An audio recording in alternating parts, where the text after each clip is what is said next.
So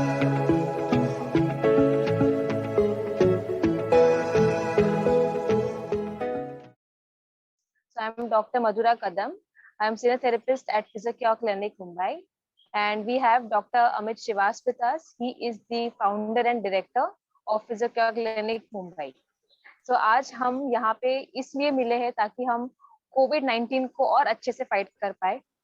सभी जानते हैं कोविड-19 के बारे में, पर हम यहाँ पे आपको किस तरह से गाइड कर पाए ताकि आप उनको फाइट कर पाओ, एंड कौन से एक्सरसाइजेस आपको करने हैं so that you are into proper guidance helping those exercise can help you in boosting your immunity. Okay, so will start पहले विथ इम्यूनिटी क्या होता है। ओके, सो अगर ये क्वेश्चन आंसर सेशन है, अगर आपको कुछ पूछना हो देन आप चैट बॉक्स में लिख सकते हैं या फिर आप अनम्यूट करके पूछ सकते हो। Okay, and separately we will be having a session for few minutes at the end, question answer session. So immunity का मतलब होता है कि हमारे बॉडी में रोग प्रतिरोधक क्षमता कितनी है, यानी हम किस तरह से कोई इन्फेक्शन, कोई बैक्टीरिया, कोई पैथोजन अगर बॉडी में एंटर भी करते हैं तो क्या हमारी बॉडी उतनी स्ट्रांग है कि हम उससे फाइट कर पाए। This is what is immunity. Okay, so there are few types in immunity. एक तो टाइप होता है जो हमारे बॉडी में बाय बर्थ होता है, उसको हम इनेट इम्यूनिटी कहते हैं। सो ये नेचुरल इम्यूनिटी हमारे बॉडी में जो डीएनए से रिलेटेड रहता है, and for example our skin is since birth we have it, right. So ये स्किन एक बैरियर बनता है कोई भी जर्म्स को अंदर जाने से। Okay, next is adaptive immunity, यानी जैसे जैसे this adaptive immunity is throughout our life. Okay, जैसे हम नए एनवायरनमेंट को एक्सपोज भी हो जाते हैं तो हमारी बॉडी इतना केयर लेती है कि उसमें अडेप्ट होके हम उस बैक्टीरिया या इन्फेक्शन से फाइट कर पाए। यदि कोई भी इन्फेक्शन हो जाता है और हम उस इन्फेक्शन से जीत जाते हैं, उस डिजीज से या डिसऑर्डर जो भी हमें हुआ था, so that is your immunity, यानी उस टाइप के एंटीबॉडीज आपके बॉडी में फॉर्म हो चुके हैं। एंड नेक्स्ट इज वैक्सीनेशन से हमें मिलता है, जो हमें बचपन में दिया जाता है इन ऑर्डर टू प्रोटेक्ट वो ताकि कोई फ्यूचर में हमें वो इन्फेक्शन ना हो। Okay, so this is a basic type of immunity. ये जानना इसीलिए जरूरी है ताकि आप समझ पाओ कि हमारे अंदर ही वो सारी इम्यून सेल्स है जिसको हमें स्ट्रांग बनाना है। तो आज आप वही सीखोगे कि आप इम्यून सेल्स को किस तरह से एक्टिवेट करोगे एंड स्ट्रांग करोगे। ओके, नेक्स्ट हम जानते हैं कि कौन से ऑर्गन्स में ये इम्यून सेल्स पाए जाते हैं। आज हम बात करेंगे कोविड-19 के बारे में। सो कोविड-19 का मेन काम क्या था उस वायरस का, जहाँ पे भी म्यूकस मेम्ब्रेन है, यानी हमारे नोज में, माउथ में, थ्रोट, हमारे लंग्स में, स्टमक में, वो वहां जाके बराबर ग्रैप करके वहीं बैठता है। ये कोविड-19 का बाय डिफॉल्ट नेचर है। ओके, तो उसी म्यूकस मेम्ब्रेन के इम्यून सेल्स को हमें बढ़ाना है, बिकॉज वहां पे इम्यून सेल्स होते हैं, अगर वो वीक रहते हैं देन हमें वो वायरस फटक से ग्रैब कर लेता है, वो हाईजैक कर लेता है और पूरा खुद को जो हेल्दी सेल्स है हमारे बॉडी में वो डिप्लीट करता है, यानी उसके अगेंस्ट फाइट करके खुद की अलग सी कॉलोनी बना लेता है। ओके, वैसे ही और भी ऑर्गन जैसे स्प्लीन है, स्किन है, then lymph nodes and lymph vessels है, ये हमारे ब्लड के साथ ही घूमते रहते हैं। लिम्फ नोड्स जहाँ पे भी उनको ऐसा लगता है कोई फॉरेन बॉडी हमारे बॉडी में आ चुका है, कोई फॉरेन पार्टिकल आ चुका है हमारे बॉडी में, तो वहां पे वो फाइट करने लग जाता है। then there is thymus, then there is tonsils, so these are few organs जहाँ पे ये immune cells पाए जाते हैं। अभी हम जानेंगे कि आपको कैसे पता चलेगा कि आपकी इम्यून सिस्टम वीक है। सो हम लोग ने कुछ साइंस बनाए हैं, so you can just see कि आपको वो साइंस से आप गुजर रहे हो, एंड यदि आपको उसके अलावा भी कोई साइंस मिलते हैं जो आप गो थ्रू कर रहे हो कि साल में इतने इतने बार, तो मुझे फ्रीक्वेंटली होता ही रहता है, then you can tell us or you can write in the chat box. Okay, first sign we'll see, the first sign is stress. ये बहुत ही ज्यादा important है, बिकॉज ये कोई, मैं एक एग्जाम्पल देती हूँ, ये कोई कोइंसिडेंस नहीं है कि जब एग्जाम नजदीक आता है, जैसे this used to happen with me, जैसे एग्जाम नजदीक आया, बुखार आना, ठीक ना रहना, मतलब बीमार गिरना तो बस लिखा हुआ ही था कि ये तो होना ही है। This is what is stress, because इतना इम्यून सिस्टम मेरा वीक था कि मैं कोप अप ही नहीं कर पाती थी कि एग्जाम्स आ रहे हैं और मुझे जाना भी है, बिकॉज इतना दिमाग काम करता है। दिस इज बिकॉज हमारे बॉडी में स्ट्रेस हॉर्मोन्स है, यानी जो एड्रेनलिन है या कोर्टिसोल है, उसके लेवल्स ना बढ़ जाते हैं। So now what my body is doing, उस स्ट्रेस को कम करने के लिए वो फाइट कर रहा है, पर इसी वजह से इम्यून सिस्टम मेरा कॉम्प्रोमाइज हो रहा था एंड मैं बीमार हो रही थी। तो हमारी बॉडी कितना ही फाइट कर ले, फिर वो फाइट करते करते थक जाती है, एंड थकने के बाद फिर से उसका वो साइकिल रिपीट होता रहता है। तो थक जाती है एंड अभी वो लेथार्जिक भी हो जाती है कि अब तो फाइट नहीं कर पा रही, तो मेरी इम्यूनिटी वीक हो गई, and this is a cycle which goes on. तो इसकी वजह से हमें टिश्यू डैमेज भी हो जाता है, बिकॉज टिश्यूज भी हमारे फाइट कर रहे होते हैं स्ट्रेस को कम करने के लिए उस वक्त। Okay, so stress is one of the most common reason कि हमारी इम्यून सिस्टम वीक हो जाती है, right. Going to the next one is common cold. यदि आपको कॉमन कोल्ड 2 से 3 बार साल में होता है, या फिर स्निफल होता है यानी स्नीजिंग होता है, कॉमन कोल्ड 2 से 3 बार इज ओके। पर यदि आपको ऐसा लगता है कि हर महीने में 7 से 10 दिन तो मुझे जुकाम ही होता है, देन आपकी इम्यून सिस्टम वीक है। ओके, एंड यूजुअली क्या हो जाता है, जब भी आपको जुकाम हो जाता है तो 3 से 4 दिन लगता है एंटीबॉडीज को बनने के लिए हमारे बॉडी में। तो जैसे वो बन जाते हैं एंड आपको वापस से जुकाम हो जाता है, इसका मतलब ये है कि वो इन्फेक्शन को फाइट करने के लिए आपकी बॉडी बहुत स्ट्रगल कर रही है, बट इम्यून सिस्टम वीक होने की वजह से आपको फिर से जुकाम हो जाता है। सो आपकी हेल्दी सेल्स जो है उसकी मात्रा थोड़ी कम रहती है, वो फाइट ही नहीं करती है। सो एक तो कॉमन कोल्ड एक एग्जाम्पल है। नेक्स्ट इज, हाँ, इसमें आप देख सकते हो कि इंसान कितना ही लेथार्जिक हो गया है, कितना वीक दिख रहा है, टायर्ड दिखना है, एंड नींद नहीं आई है उसको, सो इंसोम्निया बोलते हैं उसको, एंड डार्क सर्कल्स का होना, दिस इज कॉमन सिम्टम कि इम्यून सिस्टम इसकी वीक है। सो इसमें भी क्या हो जाता है कि वो स्ट्रगल कर रहा है फिर से कि अपनी इम्यूनिटी को बढ़ाने के लिए। एंड इसमें आपको पता चलेगा कि जब 8 घंटे नींद होने के बावजूद आपको फिर भी एग्जॉशन रहता है कि अब तो फिर भी मैं टायर्ड ही लग रही हूँ, this is a indication where your immune system is weak. Next, you have lot of tummy troubles. Yes, if you feel कि आपको बार बार डायरिया होता है, कॉन्स्टिपेशन होता है, गैस होता है, माउथ अल्सर होता है, then this is the indication where your immune system is weak. Because जो भी अच्छे बैक्टीरिया है हमारे गट में, हमारे इंटेस्टाइन में, उस वो फाइट करते हैं कोई भी पैथोजन हमारे स्टमक में जाता है तो यदि वो फाइट ही नहीं करेंगे यानी वायरस की रिस्क वहां पहुंचने की बढ़ जाती है। So this is the indication where your immune system is weak. Going to the next one, yes, slow wound healing. Yes, अगर कहीं पे भी आपको अगर कट लग जाता है या फिर कहीं बर्न हो जाता है, then what happens, वहां पे सारा ब्लड का न्यूट्रिशन आ जाता है उसको हील करने के लिए। ओके, सो अगर आपका यही हीलिंग प्रोसेस वीक है यानी इसको काफी टाइम लग रहा है हील होने के लिए, so this is a indication where the immune system is weak. Again, it has a hard time for healing. Okay, next, if you have frequent infections, this could be new for few people. जैसे अगर आपको ear infection होता है more than 4 times a year, मतलब पूरे साल में 4 से ज्यादा बार आपको कान में दर्द हो रहा है, इन्फेक्शन हो रहा है, अगेन इम्यून सिस्टम आपका वीक है। अगर आपको निमोनिया हो जाता है, you can see on the screen, अगर आपको 2 टाइम से ज्यादा निमोनिया हो रहा है एक साल में, which is very common in COVID situation अभी, again this is because your immune system is weak. अगर आपको साइनसाइटिस हो जाता है यानी साइनस हो जाता है, उसका मात्रा बढ़ जाता है, वो भी 3 एपिसोड से ज्यादा हो जाता है साल में, then again your immune system is weak.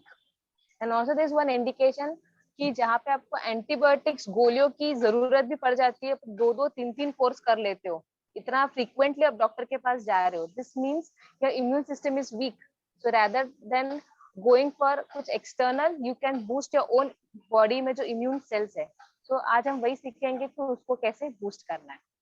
Okay, so now this was all about कैसे आपकी इम्यून सिस्टम वीक है। जस्ट रिकलेक्ट कि आपको इसमें से क्या क्या आप फेस करते हो, अगर इसके अलावा भी कुछ करते हो then you can tell us. Okay, thank you, Madhura.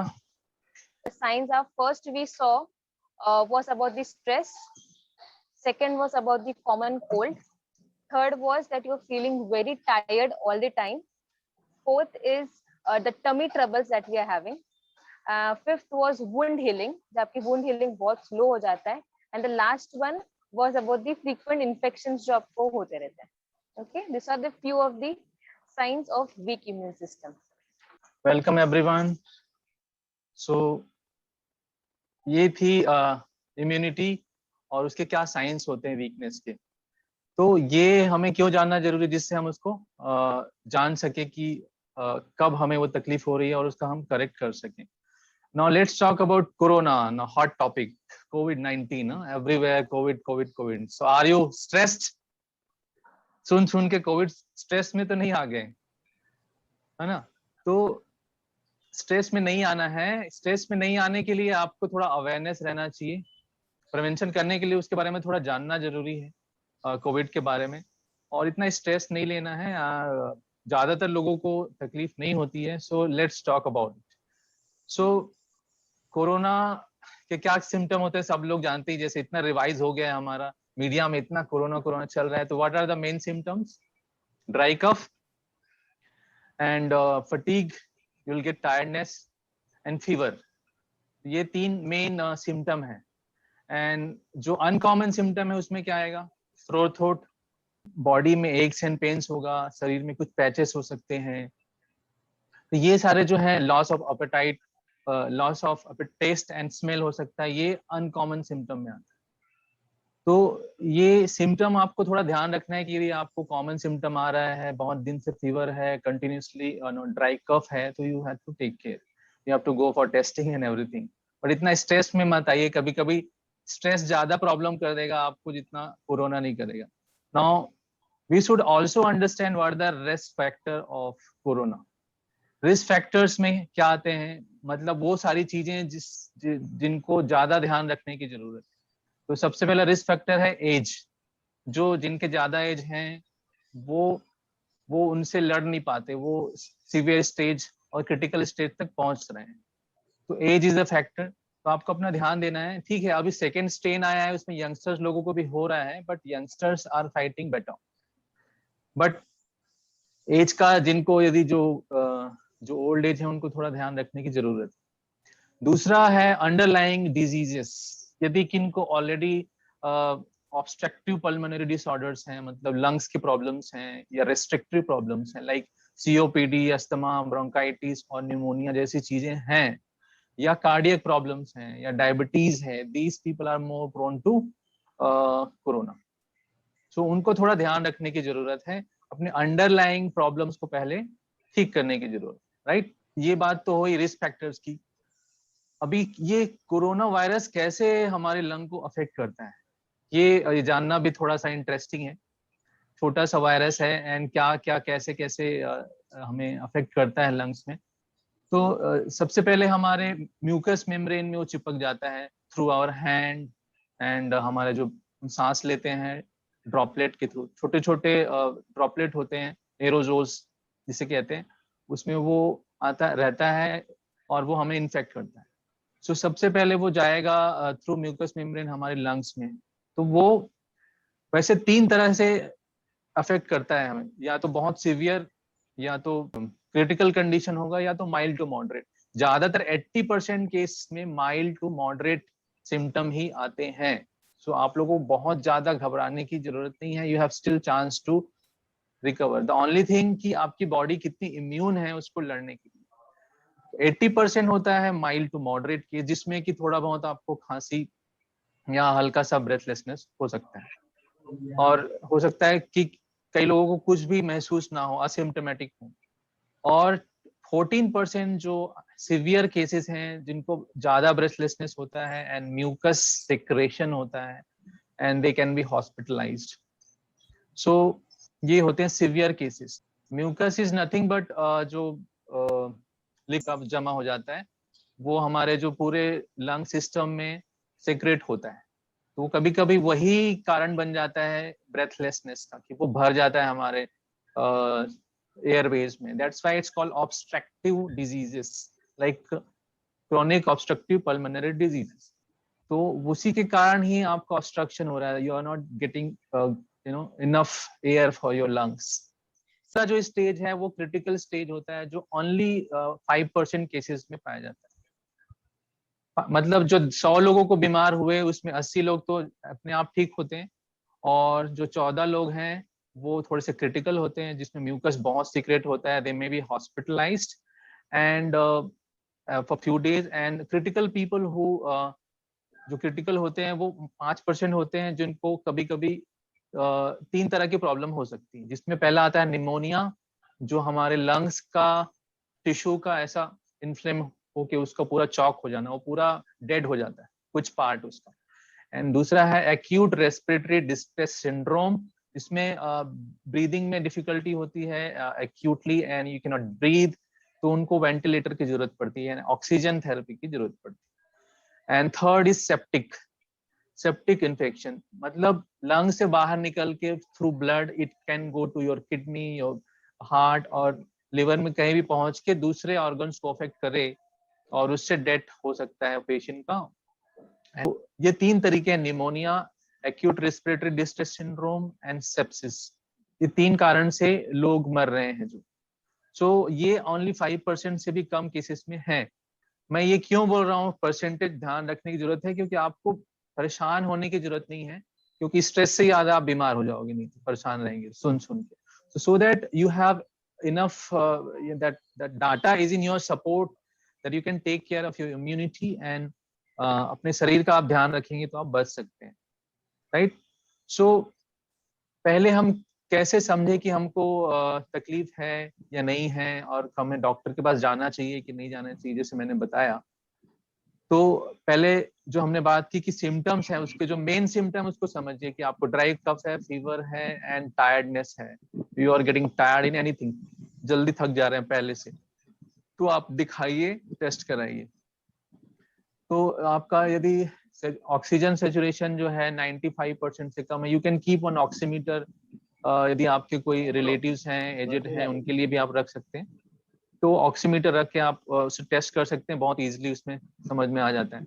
और सेचुरेशन, यदि ऑक्सीजन सेचुरेशन 95% से कम है और हार्ट रेट बढ़ा हुआ है और you are getting tired, so easily sore throat है, बहुत क्रॉनिक सोर थ्रोट है और फ्रिक्वेंट इन्फेक्शन हो रहा है बार बार, तो आप चेक करा सकते हैं, ठीक है। सो ये था कि हम कब समझें कि हमें प्रॉब्लम है और उसका हम सही प्रिवेंशन करें। नो, प्रिवेंशन में क्या क्या कर सकते हैं। सो पहले मैं बोलूंगा you should be well informed, there are so much of misconception about corona, this that, सब लोग कंफ्यूज हैं।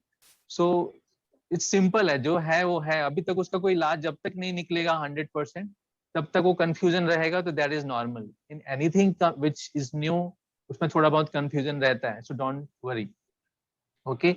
हाँ, जो हम लोग जो जनरल सभी लोग जानते हैं, हाथ धोते रहना, daily my saturation is 94 95, is it okay, या सी हर चीज रिलेटिव टर्म होता है। यदि आपको सिम्टम भी हैं जो बार बार फ्रिक्वेंट आ रहे हैं और 94 थोड़ा तो कम है ही सेचुरेशन, तो आप अपने डॉक्टर से सलाह लें, और यदि आपको कोई सिम्टम है तो उसको आप चेकअप कराएं। यदि सिम्टम नहीं है तो हो सकता है एसिम्टोमेटिक भी है, तो आप एक बार चेकअप जरूर कराएं, क्योंकि 94 कम तो है, ओके। सो सोशल डिस्टेंसिंग, हैंड वॉश और प्रॉपर प्रोटेक्शन में रहना, क्राउड से दूर रहना, ये सारी चीजें हैं जो आपको ध्यान रखनी है, ठीक है।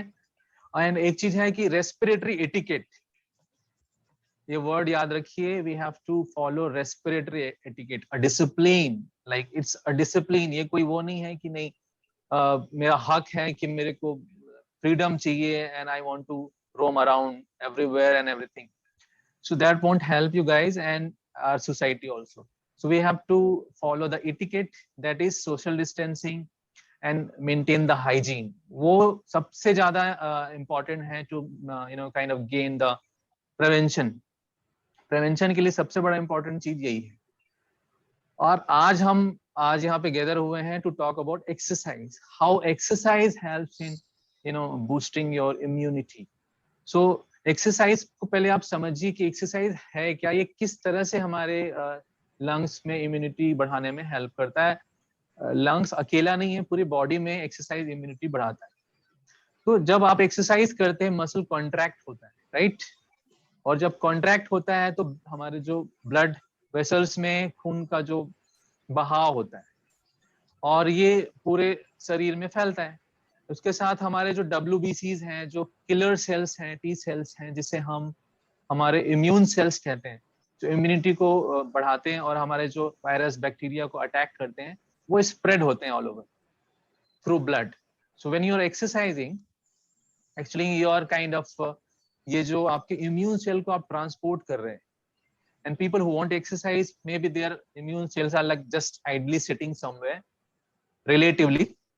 So a person who is exercising 30-40% तक better immunity हो सकती है, a person who is not exercising in general. So this is very important. आप एक और एनालॉग से इसको समझ सकते हैं. सपोज आप हाउस कीपिंग जो आपके बाई आती होगी घर पे, या आप भी झाड़ू लगाते हैं, तो हम रोज झाड़ू लगाते हैं कि कभी कभी झाड़ू लगाते हैं घर पे? Every day, right? Mostly we all clean our house every day. So उसी तरह से आपको exercise भी is like a housekeeping where we have to clean our body every day. So exercise actually cleans our body like housekeeping.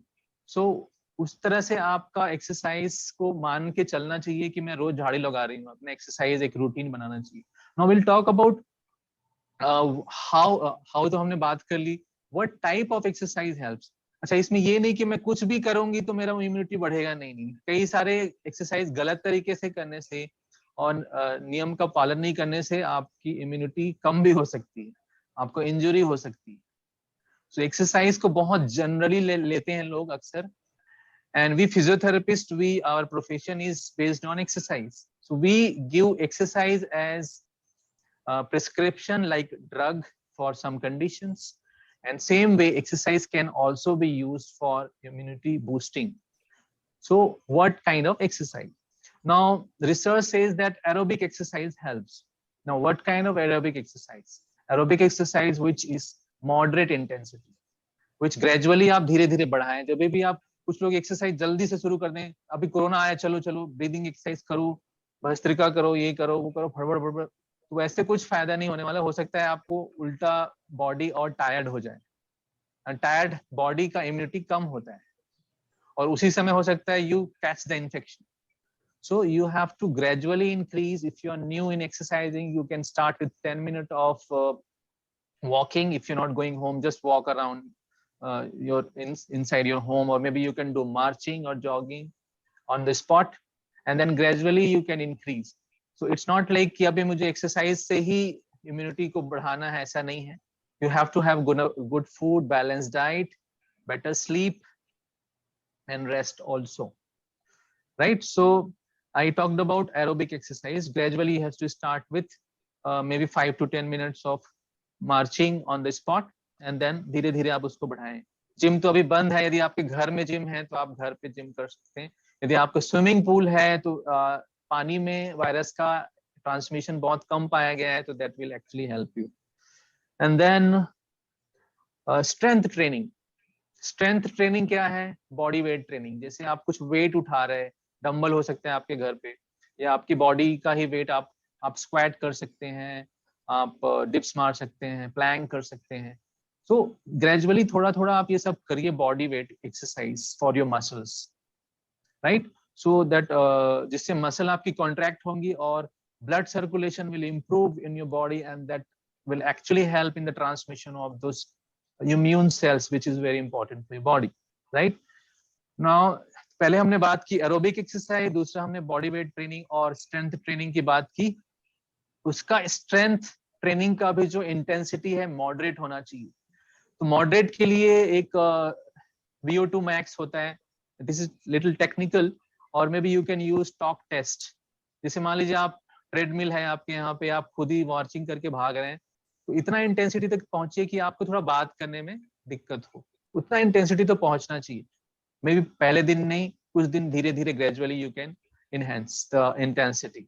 So that talk test, जिसमें आप इतना intensity तक पहुंचे जिसमें आप बात करने में आपको तकलीफ हो रही है, that intensity you should reach for your body. If you are not reaching that much, that is not enough. And if you are doing over then this, तो वो बॉडी को हार्म कर सकता है, राइट? और कभी कभी इम्यूनिटी कम हो जाता है ज्यादा एक्सरसाइज करने से, ये भी है, because your body get stress, and that more stress cause bad effect to your immunity. Now next very important thing in type of exercise is breathing exercise. Breathing exercise, जैसे नाम से ही पता चलता है, we have to breathe in this. There are various breathing exercise we physiotherapists give in our profession in various hospitals. From ICU, wards and post ward. तो हम लोग तो एक्सरसाइज से ठीक करते हैं पेशेंट्स को, but for a normal individual also exercise can be very important to boost immunity. So एक दो एक्सरसाइज का हम आज डेमोन्स्ट्रेट करेंगे। उसमें सबसे पहले आता है deep breathing exercise. I will just name few of the exercise. अच्छा, ये जो आज का प्रोग्राम है ये इंट्रोडक्टरी प्रोग्राम है, 1 घंटे में हम इस सब्जेक्ट को जस्टिस नहीं कर सकते। So we have actually designed one program and which is happening Saturday and Sunday, 2 days paid program है 4 घंटे का। एंड इसमें सारे जो हम आज कंसेप्ट जो बता रहे हैं उसका आपको प्रैक्टिकल वहां पे होएगा। So will teach you proper exercises, breathing exercises, aerobic exercises, strengthening exercises, and we'll give you a lot of tips which you can do at home. So this is just an introduction. Okay, so I was talking about breathing exercise. So breathing exercise के मैं कुछ नाम लूंगा, वो आप समझ सकते हैं, एंड एक दो breathing exercise हम करेंगे आज, बाकी के हम वो मेन प्रोग्राम में लेंगे। तो मेन प्रोग्राम आपका पेड प्रोग्राम है, उसका लिंक आपको अभी शेयर कर देंगे after this program, so you should join that programme.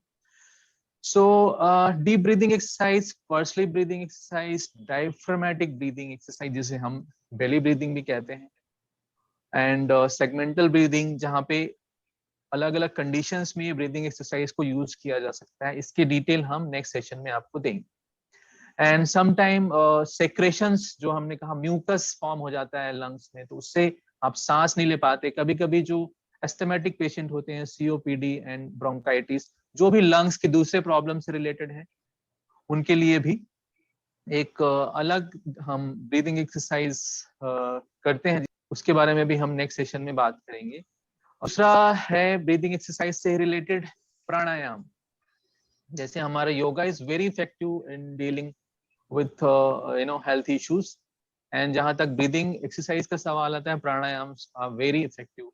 उसमें एक मैं स्पेशली नाम लेना चाहूंगा यहाँ पे, जो भ्रामरी नाम का प्राणायाम है, Bhramari, that is very effective to stimulate our epithelial cells, ciliary epithelial जो हमारे जो रेस्पिरेटरी ट्रैक में होता है, that is helpful for releasing nitrous oxide. ये नाइट्रस ऑक्साइड जो है ये आपका ब्लड सर्कुलेशन इंप्रूव करता है, उससे जो हमारा जो this has anti inflammatory effect also. So Bhramari is very effective. We'll teach this also. So Bhramari है उसी तरह से आपका alternate nostril breathing जिसे हम अनुलोम विलोम प्राणायाम कहते हैं, and there's कुछ क्रिया है कपाल भाती क्रिया, बट ये सारी चीजें किसी को भी उठा के नहीं करना है।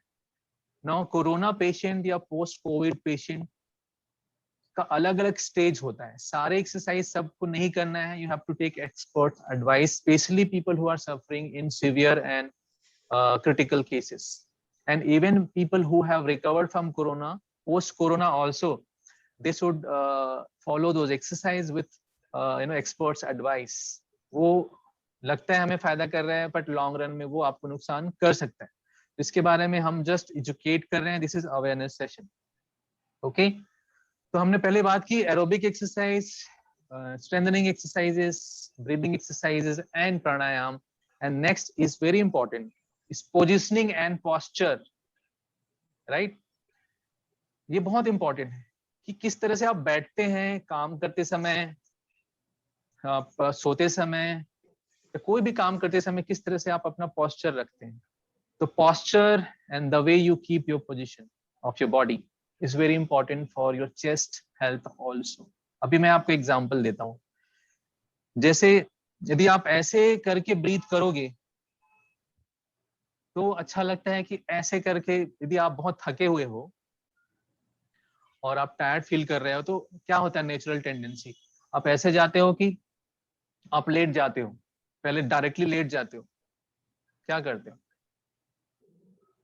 You must have seen when you are tired, you bend forward and panting करते हैं, हाफ रहे हैं बहुत, तो थोड़ा सा हाथ ऑटोमेटिकली चेस्ट पे जाता है, and then you tend to bend forward to release, to relax. So this is the mechanism body, जहाँ पे बॉडी खुद को एक्वायर करता है एक कंफर्टेबल पोजीशन में, जहाँ पे वो एयर एंट्री उसकी बराबर हो, रिलैक्स हो। तो उसी तरह से एग्जांपल है, यदि आप लेटे रहते हो उसकी अपेक्षा यदि आप साइड में लेटे हो या बैठे हो, यदि आप बैठे हैं वो ज्यादा आसान है सांस लेना या लेट के सांस लेना ज्यादा आसान है? Anybody will answer? बैठ के क्यों? स्ट्रेस नहीं लगता बॉडी, स्ट्रेस नहीं लगता, राइट? इसीलिए हम योगा भी और मेडिटेशन भी बैठ के करते हैं, जिससे हमारा ऑक्सीजनेट हो बॉडी, राइट? तो एक रिसर्च कहता है up to 40% work of breathing reduces by sitting comparing to lying. If you are breathing in lying position, you are giving so much of work to your muscles than in sitting. तो sitting आसान है breathing के लिए लेटने की अपेक्षा, और ये छोटा सा नॉलेज इतना क्रिटिकल हो सकता है उन पेशेंट के लिए जो क्रिटिकल कंडीशन में है, कोरोना पॉजिटिव है या किसी और लंग प्रॉब्लम से जूझ रहे हैं. Because asthmatic patient has to, kind of relax frequently because they can't even breathe. They have breathless issue, breathlessness होता है. उनके लिए पोजीशन इज वेरी इंपॉर्टेंट. इस सही पोजीशन में बैठना और सांस लेना और तो समझना. कभी कभी they are in so much stress, they do anything and then they have problems. So ये छोटी सी चीज है. People who are suffering from breathlessness, asthma, bronchitis, chronic obstructive pulmonary disorders, they understand what I am talking about. तो अभी जब आपको या किसी को भी कोरोना पॉजिटिव होता है, यदि ऐसा सिचुएशन आता है तो अभी बॉडी आपके ये सब चीजें सीखी हुई हैं, तो you can fight better. So why we are talking about all this things in awareness program, because you should be aware कि ये कभी हमें ऐसा हुआ तो हमारे लिए सांस लेना किस तरह से आसान है, सांस कैसे लिया जाए, और किस तरह से सेक्रेशन यदि है तो उसका किस तरह से उसको मोबिलाइज किया जाए, कैसे रिमूव किया जाए, right? So posture is very important. So now अभी हम लंग्स की यदि सिर्फ बात कर रहे हैं, we can not just leave other organs like our shoulder, neck, our back and even pelvic floor, because diaphragm आपने सुना होगा. diaphragm is our primary respiratory muscle, right, which is between your chest and your abdomen. के बीच में ऐसे muscle होती है इस तरह से स्लिंग की तरह. तो डायफ्राम हमारा प्राइमरी रेस्पिरेटरी मसल होता है. तो जो हम डायफ्रामेटिक ब्रीदिंग करेंगे उसमें डायफ्राम स्ट्रेंथन होता है.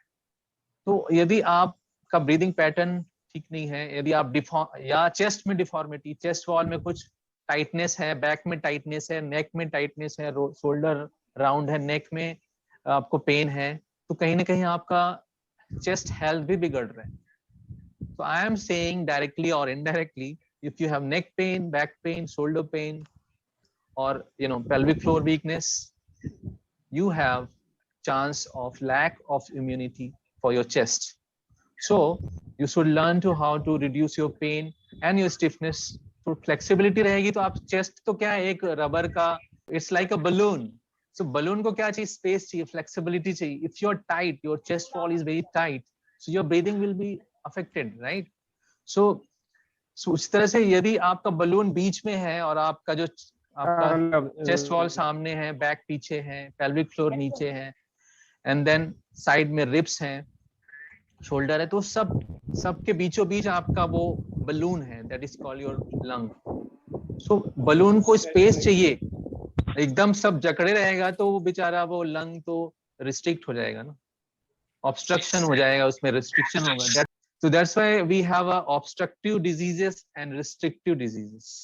Obstructive diseases mean your airways are obstructed because of mucus, because of some other infection, virus. जैसे कोविड क्या करता है? कोविड इन्फेक्शन इन्फ्लेमेशन करता है. उससे क्या है, हमारे जो एल्वियोलाई है, जो एयर सैक होता है जिससे ऑक्सीजन का एक्सचेंज होता है, वो थिक हो जाता है. एकदम वो लचीला होना चाहिए और उसमें एक्सचेंज ऑफ एयर होना चाहिए, but because of inflammation that becomes thick. Number one, because of this inflammation fluid accumulates in the tissue. Patient affected है, उनके लंग में फ्लूइड जमा हो जाता है, that cause pneumonia, right?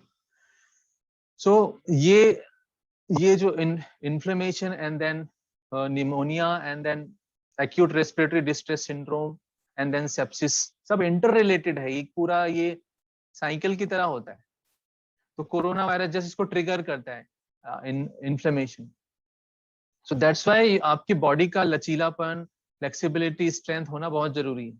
So not only you should focus in only lungs, मुझे तो lung का वो दवाई बताओ, वो खाना बताओ और वो टेक्निक्स बताओ जिससे मेरे लंग ठीक रहे, बाकी मुझे पता नहीं।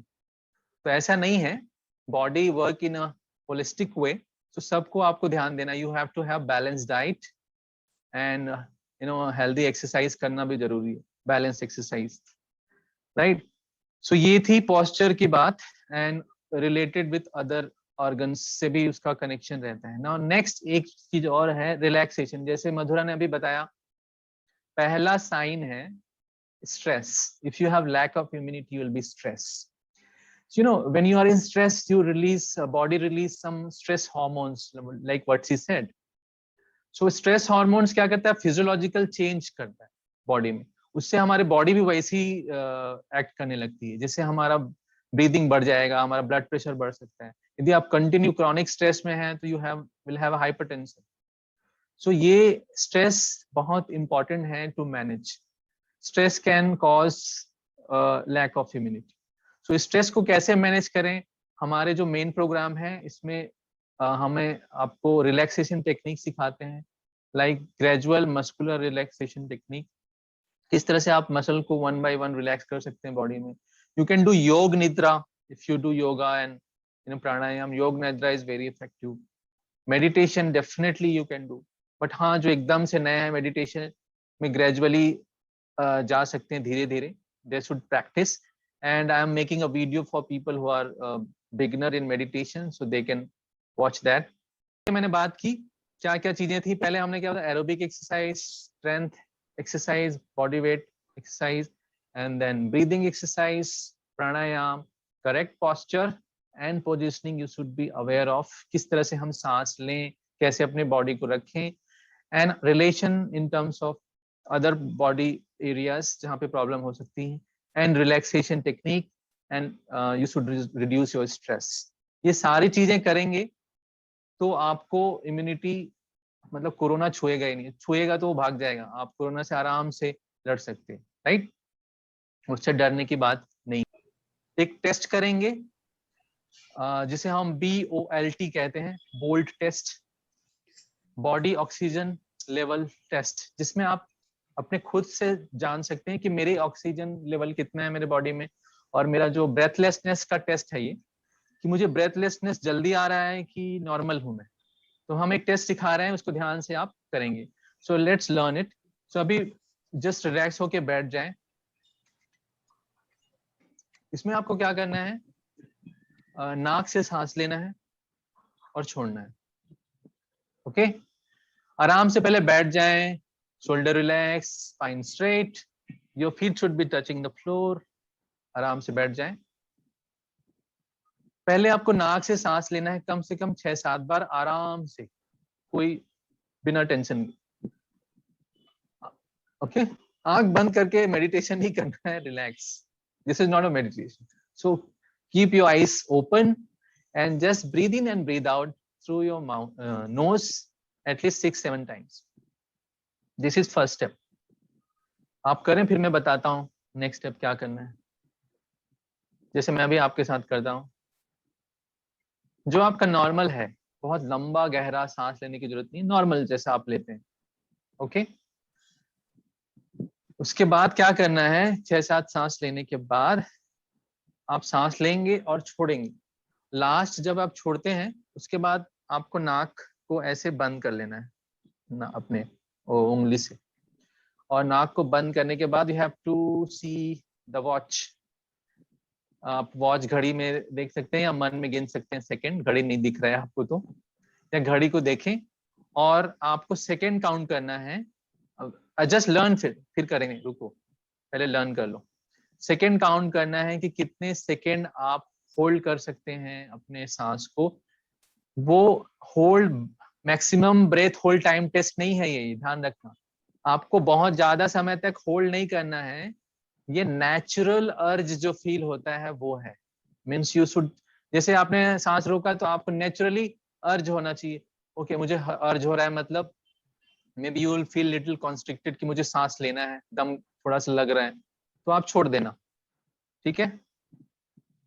ओके आपको एकदम नहीं, अभी वो रामदेव बाबा बोलते हैं भाई 1-1 मिनट तक सांस रोको, वैसा नहीं रखना है, वो वॉलेंटियर होता है, वो आपके मन की शक्ति से होता है, वैसा नहीं है ये नेचुरल आपका लंग में कितना कैपेसिटी है वो चेक कर रहे हैं। सो नेचुरली थोड़ा भी आपको लग रहा है ब्रेथलेसनेस या सांस लेने का अर्ज फील हो रहा है नेचुरल, तब आप रोकना।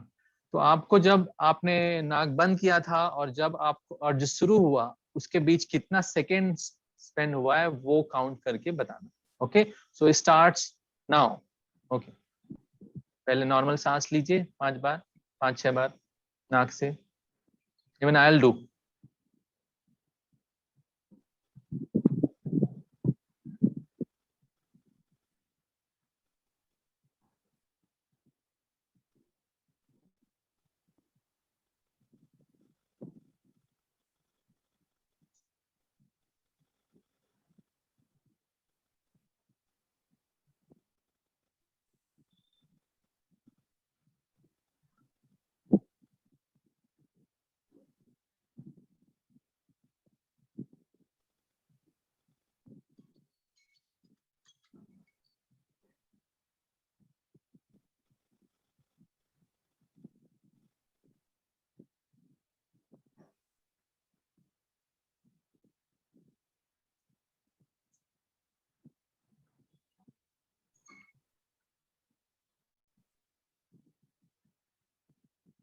ध्यान रहे आपको जबरदस्ती नहीं फोर्सफुली होल्ड करना है।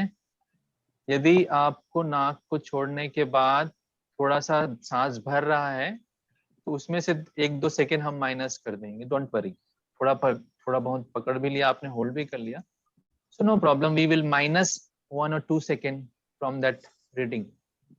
सो अभी कितना कितना रीडिंग आया जल्दी से आप कमेंट बॉक्स पे लिख दो, फिर मैं बताता हूँ उसका इम्प्लीकेशन क्या है। कितना रीडिंग लिख दो, you can just write in the chat box, I will see. 25 second, 60 second Jaswinder ji 15 second, 26 second, I will tell इसका क्या सिग्निफिकेंट है। 18 सेकेंड, 2-4 लोग और, क्विक कम ऑन, जो नहीं कर पाए कर लीजिए। और 30 सेकेंड। अच्छा ध्यान रखिए जिनका 30-60 सेकेंड आ रहा है उन्होंने क्या किया है भाई, वो रामदेव बाबा का वो जो टेक्निक फॉलो की, यू आर जस्ट फोर्सफुली पकड़ के, वो उसको बोलते हैं maximum breath hold time test, वो अलग है।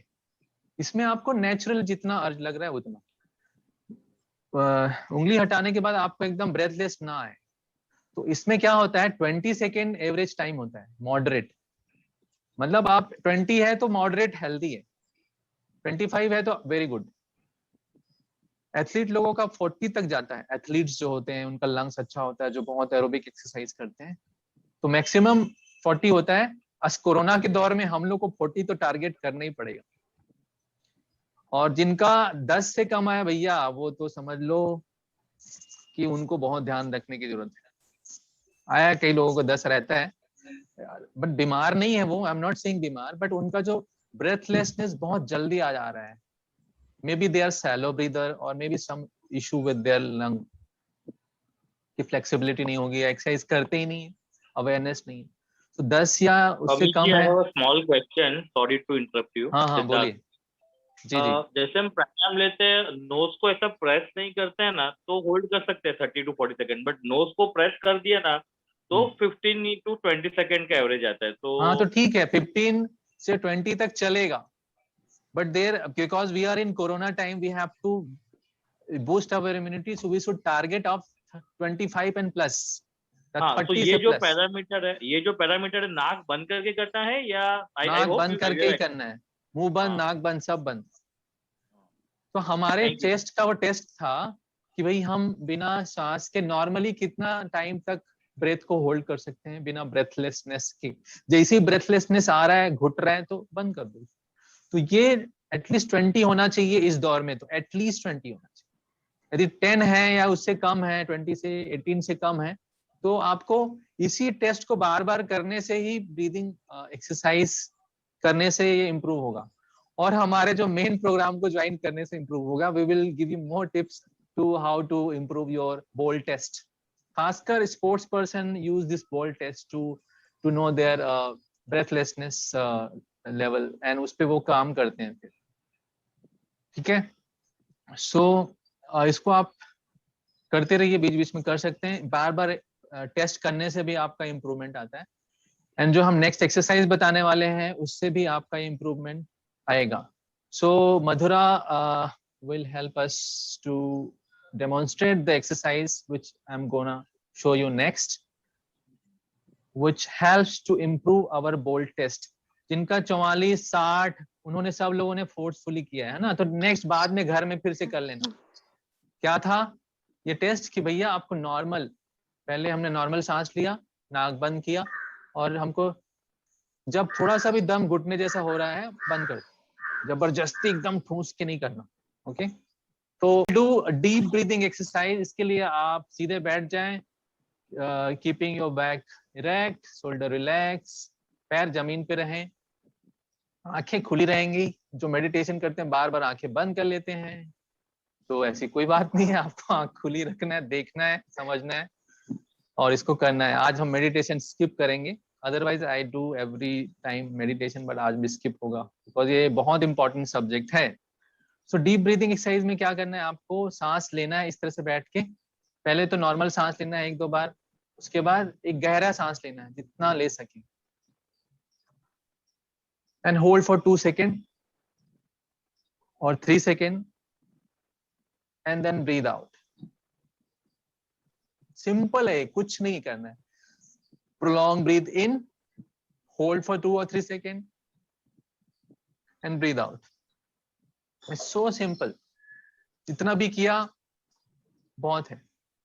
So this is called breathing, deep breathing exercise, and this helps in relaxing, in mobilizing your mucus, and oxygenation of your lungs, and improving your bold test score also. Now we will learn next exercise. Simple exercise is again that is called pursed lip breathing.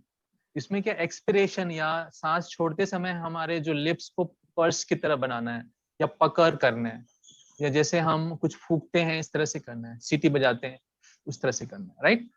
So same इसमें हम deep breath करेंगे. Normal सांस लेने के बाद, पहले normal सांस लिया, breath in and breathe out, पूरी तरह से रिलैक्स होके, and then take deep breath in, hold for 1 or 2 seconds, and while breathing you have to purse your lips and prolong your breath. prolong मैंने जो बोला मतलब जो आपका इनहेलेशन से एक्सहेलेशन डबल होना चाहिए. एक बार फिर से इसको करेंगे. सांस अंदर रोकें और सांस छोड़ें धीरे धीरे, पर्सलिंग योर लिप्स. और जो सांस छोड़ रहे हैं वो आपके सांस लेने के टाइम से डबल टाइम होना चाहिए. इसको हम 2 से 5 मिनट कर सकते हैं. तो आप 2-3 बार आप और करें. And if you like to close your eyes for 1 minute you can do. So will do 3-4 times by your own. यही हमारा मेडिटेशन है आज का. आंख बंद, सांस अंदर, सांस रोकें and breathe out in pursing your lips. अभी 2-3 बार आपने से करें इस एक्सरसाइज को, और सांस पे अपना ध्यान लेके जाएं. याद रखिए आपका ध्यान आप सांस पे टिकाते हैं तो you meditate also, and your body relax, your stress releases.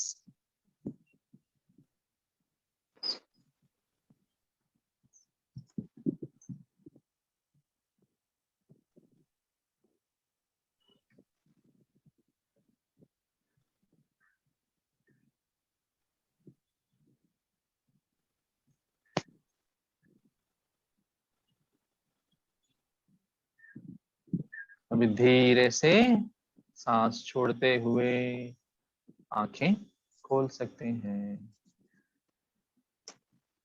Very short, जब भी आपके पास कुछ टाइम नहीं है रिलैक्स करने का, you have just few minutes, you can do this exercise, very relaxing, right? So now we will learn one more very important exercise that is called diaphragmatic breathing or belly breathing. How many times we have to do this? This you can do 2 to 5 minutes, जितना हो जाए उसमें, धीरे धीरे, बहुत slow करना, जितना slow करेंगे उतना रिलैक्सिंग होगा बॉडी। दिन में 2-3 बार आप कर सकते हैं, right?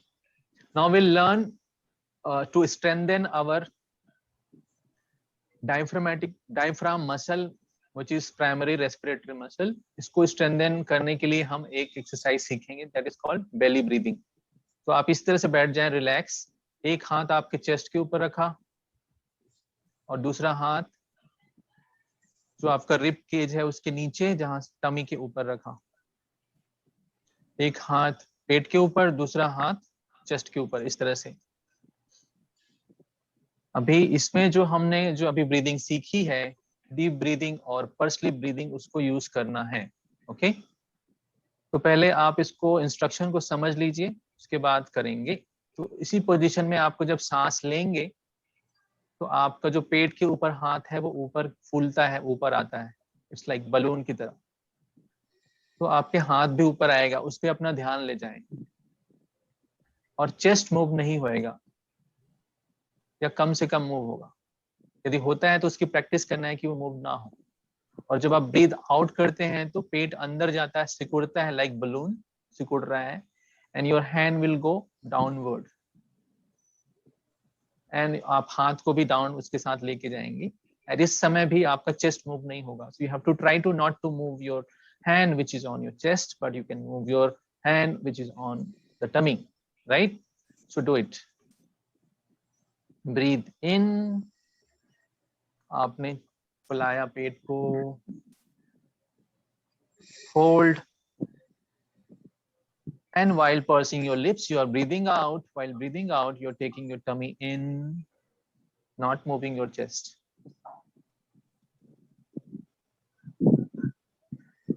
We'll repeat this for 3 to 4 times. Breathe in,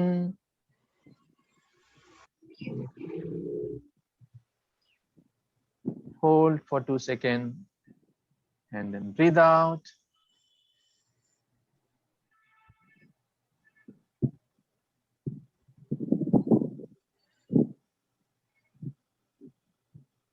Breathe in.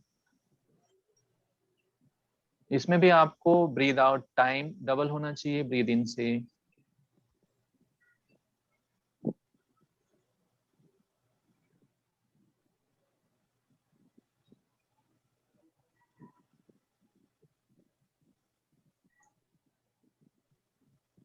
एक दो बार अपने से करें।